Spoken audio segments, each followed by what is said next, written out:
안녕하십니까 우리 구독자님들. 오늘은 짧아서 영상에 내놓지 않았던, 그래서 버리려 하고 있던 이야기 몇 개를 준비해봤습니다. 같이 즐겨주셨으면 좋겠군요. 그럼 출발해볼까요? 나쁜 눈.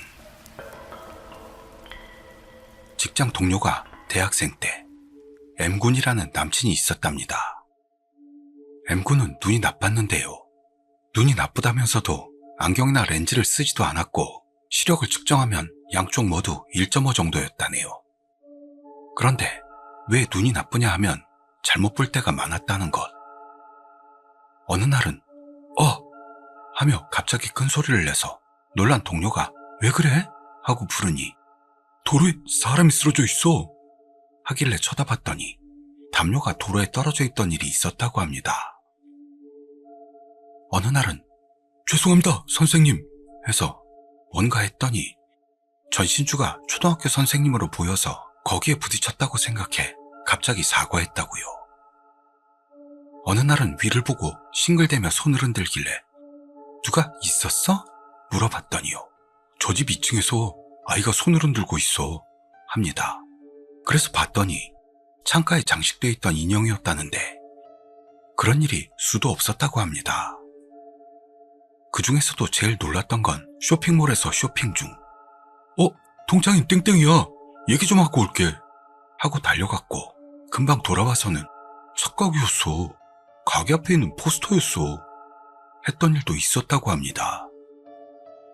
직장 동료도 너무 어이가 없어 뭔가 일부러 그러는 거야? 물었더니 본인은 아니야 정말로 그렇게 보였어 진지한 얼굴로 대답했다고요. 그러던 어느 날 동료와 M군 그리고 M군의 친구와 그의 여친 이렇게 넷이 캠핑을 가기로 했습니다. M군이 운전하고 조수석에는 M군의 친구, 직장 동료와 친구의 여친은 뒷좌석에 타고 있었죠. 한동안 달리고 있었는데요. 산속에서 길을 잃고 말았던 겁니다. 내비도 명백히 이상한 곳을 안내하고 있고 휴대폰 신호도 잡히지 않았습니다. 적어도 여기가 어딘가 알고 싶다고 생각해 누군가 있으면 길을 물어보자는 이야기가 나왔습니다. 산길이었어도 집들이 몇 채 보였기 때문에 천천히 차를 몰면서 누구 없을까 대화를 나누며 넷이서 주변을 둘러봤죠. 그러는데 M군이 지금 지나친 곳에 여자가 서 있었어 하더니 갓길에 차를 세우자마자 차에서 내려 지금 왔던 길을 따라 달려갔습니다. 남겨진 셋은 서로 바라보면서 에? 누가 있었어? 아니 없었어. 또 M이 착각한 거야? 재밌을 것 같으니까 한번 봐보자. 그러면서 뒷좌석 창문으로 M군의 모습을 보고 있었답니다. 예상대로 M군은 멈춰서서 주변을 두리번거리다 바로 돌아봐서는 미안 간판이었어. 아쉬운 표정으로 말해옵니다. 그래서 왜 간판을 여자로 잘못 본 거야? 말도 안 돼. 등등 셋이서 농담조로 M군을 놀리고 있는데 세워둔 차가 신경 쓰였는지 할아버지가 와서는 무슨 일이 있어? 하고 말을 걸어왔습니다. 할아버지에게 길을 묻자 이대로 앞으로 가도 마을 밖에는 없으니까 돌아가서 갈림길에서 오른쪽으로 가라고 알려주길래 할아버지가 시킨 대로 유턴해서 돌아가기로 했습니다. 그때 동료는 M군이 여자라고 착각했던 간판이란 게 어떤 간판일까 궁금해져 아까 M군이 멈춰 섰던 곳을 지나칠 때 창문으로 얼굴을 가까이 대고 봤다고 합니다. 거기에는 장례식 안내 간판이 있었대요. 게다가 장례식 안내 간판이란 게요. 며칠 지나면 철거되는 게 일반적이라고 생각하는데 분명 몇 년이나 전부터 거기에 방치된 것 같은 느낌의 낡아빠진 장례식 안내판이었습니다. 이걸 보고 여자로 착각했던 거야? 뭔가 섬뜩하다. 동료는 그렇게 생각했답니다만 그때는 아무 말도 하지 않았다고요. 반년 후 동료와 M군은 헤어집니다. 그 헤어진 이유라는 게 M군이 무서워졌기 때문이라고요. 어느 날 데이트하던 중 친척인 땡땡 아줌마야 하더니 달려서 어딘가로 가는 뒷모습을 보고 또야? 한숨 쉬다가요. 문득 어떤 게 떠올랐던 겁니다. 땡땡 아주머니라는 분 저번에 돌아가시지 않았나? 같이 있다가 본가에서 전화와서 서둘러 돌아갔는데? 저번에 전신주를 선생님이라고 했을 때 그 선생님 아프다고 해서 모두 병문안 갔다가 그 뒤로 그러고 보니 전에 포스터를 보고 착각한 동창 땡땡군 중학교 때 교통사고로 죽어서 장례식에 갔다 온 적이 있다고 하지 않았었나? 여러 기억이 단숨에 떠올랐답니다. 그리고 M군은 착각한 게 아니라 귀신이 보이는 거야. 깨달은 직장 동료는 처음으로 거기서 소름이 돋았다고 하네요. 동료는 어떻게 해야 할지 몰라 가만히 서 있는데 M군이 돌아와서는 미안, 또 잘못 본 것 같아. 해실해실 웃으며 말하길래 저기 땡땡 아주머니라는 분 저번에 돌아가시지 않았어? 조심조심 물었더니 M군은 어라? 그러네. 돌아가셨지. 에? 그럼 어째서 아줌마로 보였던 거지? 난 왜 말을 걸러 갔던 걸까? 하면서 당황하고 있었답니다. 그 모습을 보고는 죽은 사람이 보이고 있단 걸 깨닫지 못했구나.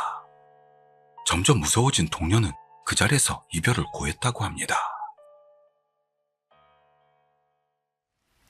비 오는 날. 지금부터 몇 년이나 전의 이야기로 지금도 진행되고 있는 이야기입니다. 당시 저는 블랙 회사에 근무하고 있어 퇴근도 늦고 돈이 없어서 도어락도 없는 월 4만엔의 싸구려 아파트에 살고 있었습니다. 싸기도 하지만 엄청 오래되고 좁은 호실입니다. 어느 비 내리던 날, 업무에 지쳐 집으로 돌아왔더니 아파트 현관 앞에 젖은 발자국이 남아있는 걸 깨달았습니다. 그게 우리 집 앞에서 끊어져 있는 겁니다.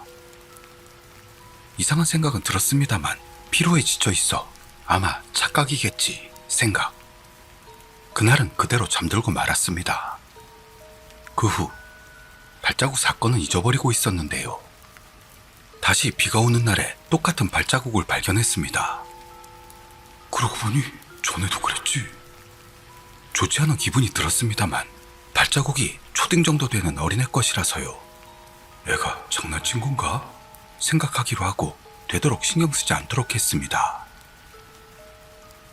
하지만 그 뒤로 비가 오는 날이면 반드시 발자국을 보게 되었던 겁니다. 아파트 현관에서 제가 살던 집 앞까지 이어졌고 거기서 끊겼어요. 아무도 집에 올 리가 없는데요.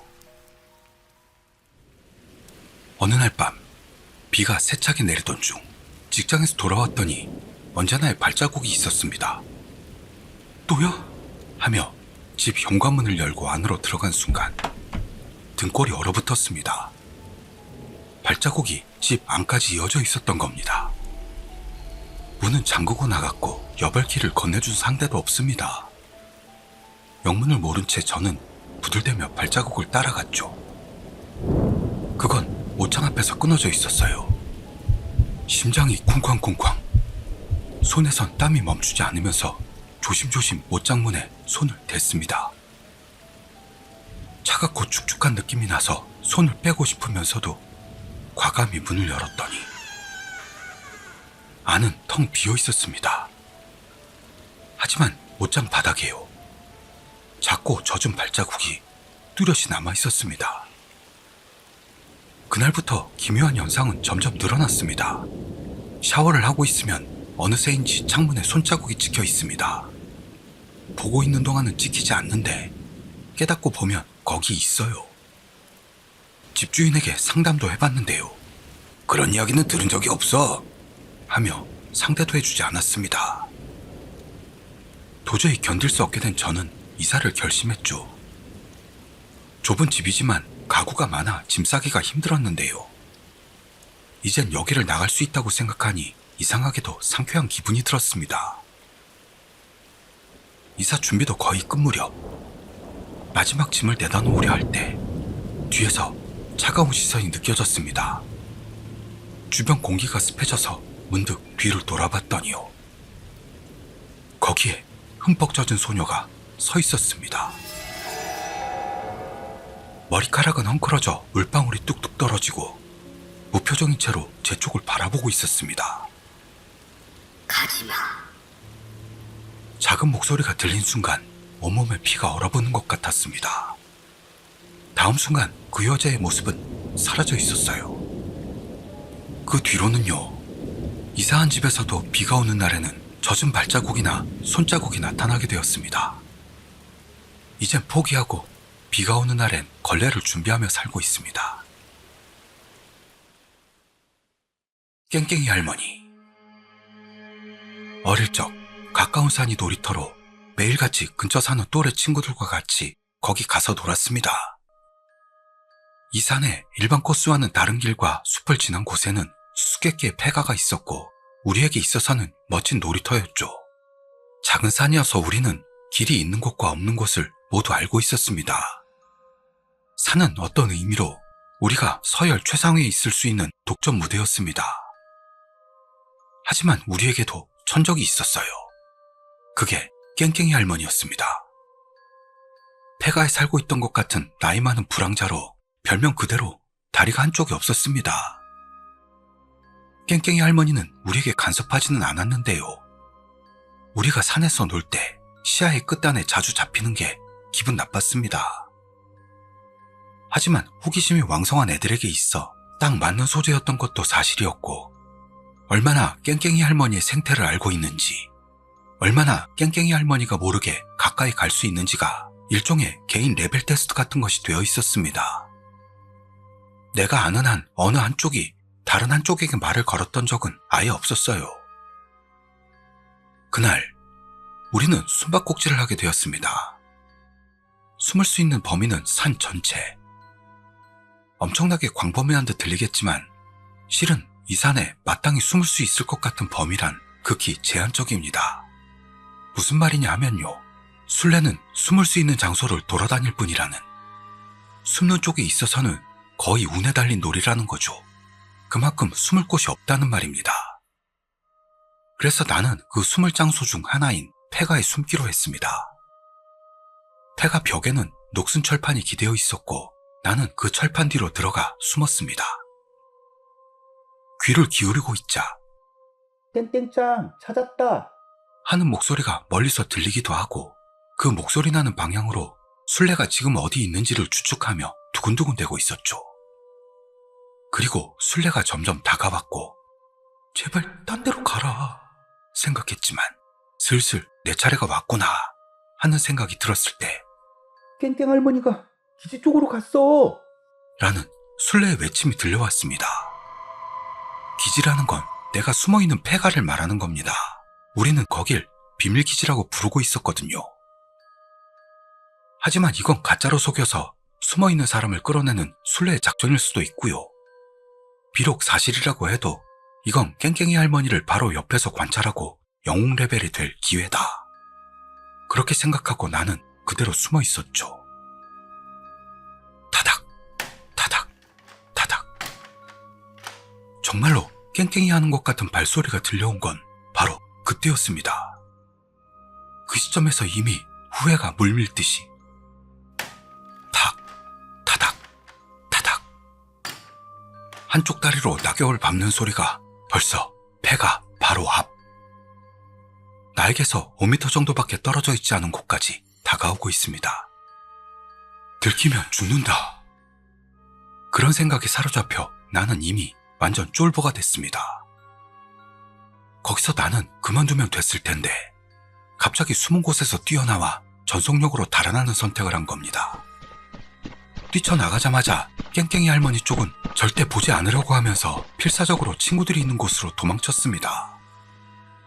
그리고 상황을 잘 모르는 아이들을 억지로 끌고 하산. 내려와서 처음으로 자세한 상황을 모두에게 설명했습니다. 하지만 역시 그 공포는 겪어보지 않은 녀석들은 알 수가 없었겠죠. 반대로 친구들은 그렇게 깽깽이 할머니에게 가까이 다가갔던 걸 엄청나! 대단해! 하며 칭찬하는 상황. 나도 어렸을 때니 금방 우쭐해져서는 공포 같은 건 잊고 과장된 말까지 섞어가며 자랑스럽게 떠들어댔습니다. 사실은 깽깽이 할머니도 못 보고 도망친 주제에 말이에요. 하지만 그 말을 바로 옆에서 듣고 있던 사람이 우리 엄마. 그럼 위험한 짓은 절대 하면 안 된다고 했지! 하면서 엄청나게 혼쭐이 났습니다. 저는 통곡을 했죠. 그날 밤 우리 엄마는 다른 애들의 부모님들과 이웃 어른들, 아마 여성의 사람들 같았는데요. 거기다 그 산 소유주까지 모아 회의를 열었습니다. 아무래도 아이들이 노는 곳 근처에 불황자가 지내는 것 같은데 무슨 일이 일어날지 모르니 위험하다. 그래도 아이들을 산에서 놀지 못하게 막는 것도 교육상 좋지 못하니 불황자를 나가게 하자는 그런 내용이었습니다. 어른들은 산에 불황자가 살고 있다는 걸 몰랐던 모양으로 모두 바로 동의했습니다. 원래 사유지에 있던 산이었기 때문에 이야기도 빨리 진행됐고 소유자를 선두로 줄줄이 산으로 떠났습니다. 하지만 결국 만나지 못한 듯 1시간 정도 지나서 돌아왔죠. 폐가 앞에다 퇴거 요청 안내문만 붙이고 온 것 같았습니다. 하지만 여기서 우리는 의아한 표정인 어른들에게 정말로 불황자가 살고 있었냐는 질문 공세를 받았습니다. 아이들인 우리에게 있어 상상도 못할 수많은 의문들. 우선 그 폐가는 지붕과 벽이 반이 썩어 떨어져 나간 상태로 불황자라고 해도 사람이 살 수 있는 곳이 전혀 아니었다는 겁니다. 몸을 녹이기는커녕 비바람조차도 피할 수 없다는 것, 생활의 흔적 같은 것도 발견하지 못했다고 합니다. 게다가 그 장소가요, 일반 코스와는 다른 장소라고 처음에 말했지만 중간에 엄청 위험한 절벽과 가시철망으로 막힌 곳이 있어 멀쩡한 어른이라도 가기가 쉽지 않다는 것. 우리는 가시철망 말뚝 위를 넘어다니고 있었죠. 그러니 한쪽 다리만 있는 할머니가 매일 왔다 갔다 할 수 있는 장소는 아니라는 것. 또한 어른들은 아무도 깽깽이 할머니를 본 적이 없는 것 같았습니다. 특히 산 중턱에 살고 있는 사람이라면 반드시 목격해야 할 텐데 누구 하나 본 사람이 없답니다. 단언할 수 있다면서 그 산에서 자급자족하는 일은 불가능하다는 것. 그런 지금까지는 생각도 못했던 의문에 당황할 때 우리 아버지가 퇴근했습니다. 이야기를 들은 아버지는 뭐야 그 할머니? 아직도 있는 건가? 처음으로 나온 우리 이외의 목격자. 아버지가 몇 명에게 전화를 돌리자 동네 아저씨 2명 정도가 왔습니다. 아버지를 포함해 3사람 모두 같은 세대의 같은 지역 사람이고 어릴 적 그 산에서 자주 놀았으며 우리처럼 깽깽이 할머니를 만났다나요. 깽깽이 할머니라는 별명이 무려 당시부터 있었다니요. 그리움도 추억을 이야기하는 3명이었는데요. 여기서 산에 들어가기 전부터 입을 닫고 있던 산 소유자가 슈룬 하며 입을 열었습니다. 그 사람은 이른바 지주가문 출신으로 할아버지 때에는 집에 둘러살던 첩이 있었다고 합니다. 하지만 어느 날 그 여자가 사고인지 뭔지로 다리를 잃었다는. 그게 원인으로 그 여자가 끔찍해진 지주는 여자를 집에서 쫓아내고 자기 소유의 산에다 살게 했다는 겁니다. 그 후 계속 산에 살았다는데요. 그러고 보니 죽었다는 이야기도 들은 적이 없어 라는. 다만 그게 사실이라면 깽깽이 할머니는 대략 150살을 훌쩍 넘은 셈이 됩니다.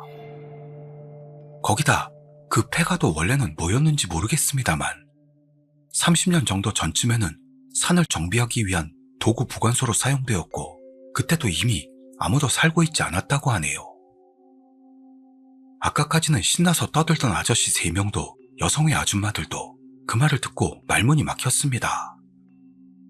지주의 조용한 내일 신사에 부탁해서 액막이 받겠습니다 하는 말로 회의는 조용하게 끝났죠. 평소엔 다부졌던 부모님도 눈에 띄게 가라앉아 있었습니다.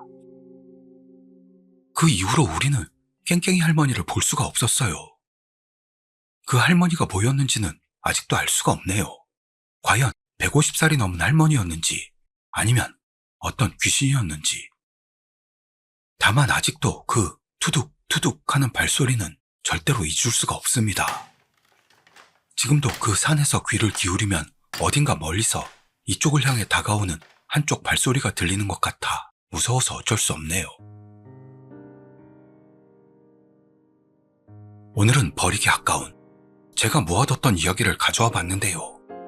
마지막으로 제가 초창기에 만들었던, 물론 지금도 저의 녹음 상태는 최악입니다만 녹음 상태가 좋지 못했을 때의 영상 하나를 다시 한번 만들어 봤습니다. 그럼 같이 즐겨주시겠습니까? 신호등이 많은 국도에서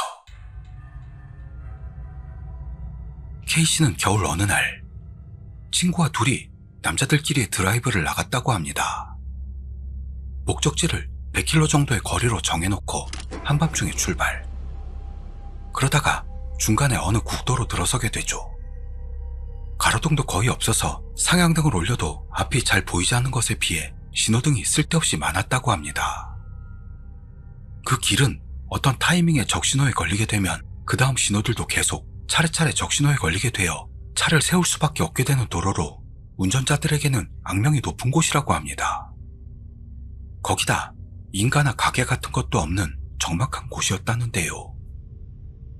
차를 세울 때마다 차량 바깥쪽의 어둠이 조여들듯 다가오는 것 같은 느낌이 들었다고 합니다. 그래도 남자 둘이 있으니 그리 무섭지는 않았다고요. 이것저것 잡담을 섞어가며 이야기를 나누고 있었는데 친구가 갑자기 급발진을 하며 엄청난 속도로 적신호 지역을 벗어났다는 겁니다. 뭔가 일이 생겼나 생각했지만 그것보다 사고라도 날까봐 걱정이었던 K씨. K씨가 친구에게 너무 속도를 내지 않도록 제지를 해도 친구는 한마디 답도 하지 않은 채로 풀엑셀을 밟은 채 5분 정도를 달리다가 편의점이 나오자 거기에 주차장으로 들어갔답니다. 도망치듯 차에서 내려 편의점으로 들어가는 친구의 뒤를 따라 들어가니 친구는 겁에 질린 모습으로 상황을 설명하기 시작했습니다. 친구는 몇 번째인가의 신호등에 멈췄을 때 문득 횡단보도 신호등 아래에 뭔가 있는 것을 발견했다는데요. 어른 남녀와 그 사이에 서 있는 어린아이, 꼭 부모와 자식이라고 생각되는 일행이었답니다. 하지만 차가 멈춰 있는데도 그 사람들은 도로를 건널 생각도 하지 않고 그저 멍하니 차를 바라보고만 있었다고 합니다. 게다가 한겨울에 걸맞지 않게 얇은 옷을 입고 있었다고요.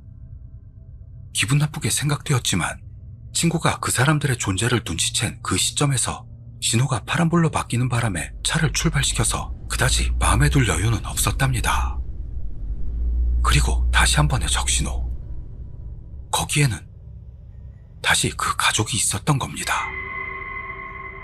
이번에는 바로 오른쪽에 있는 보도 위에 서서 자동차가 가는 방향과 같은 방향으로 서 있었는데 우리가 탄 차의 바로 옆에 있었습니다. 너무도 아까와 똑같은 모습이라서 운전자들에게 경고하기 위한 간판 표식은 아닐까 할 정도의 생각이 들었다고 하네요. 그러나 그게 아닌 걸 곧 알게 됩니다. 그냥 있어도 한겨울에 맞지 않을 얇은 옷인데 3명 모두가 금방 진흙탕에서 구르다 나온 것처럼 흙투성이었고 옷 여기저기가 찢겨나가 군데군데 맨살이 보이고 있었습니다. 다시 한번 출발. 적신호. 정차. 엑셀을 밟고 있을 때는 보이지 않던 모습이 적신호로 차를 세울 때마다 언제인지 모르게 그 가족은 차의 오른쪽에 서 있었답니다. 거기다 차와의 거리가 조금씩 좁혀들고 있었다고. 이번에는 보도블록에서 내려와 차도로 나와 있었대요.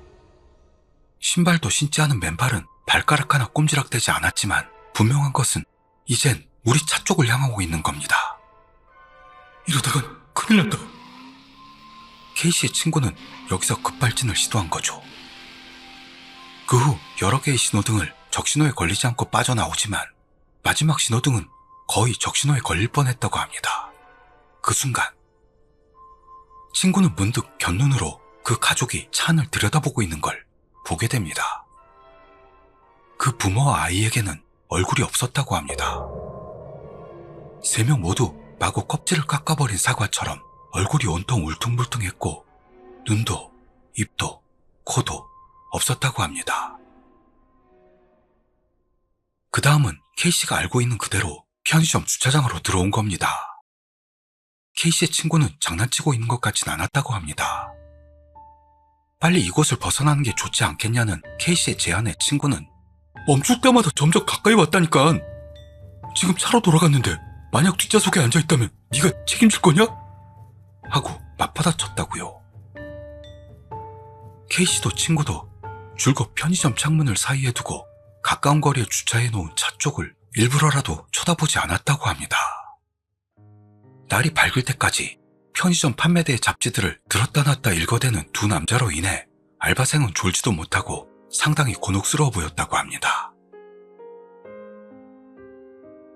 오늘은 여기까지 하겠습니다.